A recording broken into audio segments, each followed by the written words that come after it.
आज मैं आप लोगों को मीनिंग बताने वाली हूँ dizygotic twins versus monozygotic twins. Di का मतलब होता है दो, जाइगोट का मतलब होता है जाइगोटिक, यानी कि बेसिकली हम लोग कह सकते हैं कि दो जाइगोट। अब दो जाइगोट होंगे तो दो जाइगोट के फॉर्मेशन के लिए हमें दो स्पर्म लगेंगे, दो ओवम लगेंगे। और ऐसी कंडीशन में हम लोग कह सकते हैं जो ट्विंस जो होते हैं वो फेटरल ट्विंस होते हैं, यानी कि फेटरल कंडीशन होती है। इसका मतलब है कि दोनों ही ट्विंस की जो आपस में जो शक्लें हैं वो मेल नहीं खाती है, दोनों ही ट्विंस अलग अलग दिखते हैं।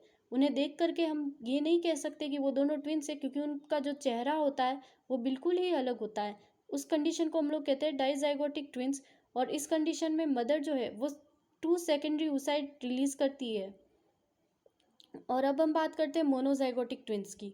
मोनोजाइगोटिक ट्विंस, मोनो का मतलब होता है वन, जाइगोटिक का मतलब होता है जाइगोट, यानी कि एक ऐसी कंडीशन जिसके अंदर एक ही जाइगोट का फॉर्मेशन हो रहा हो।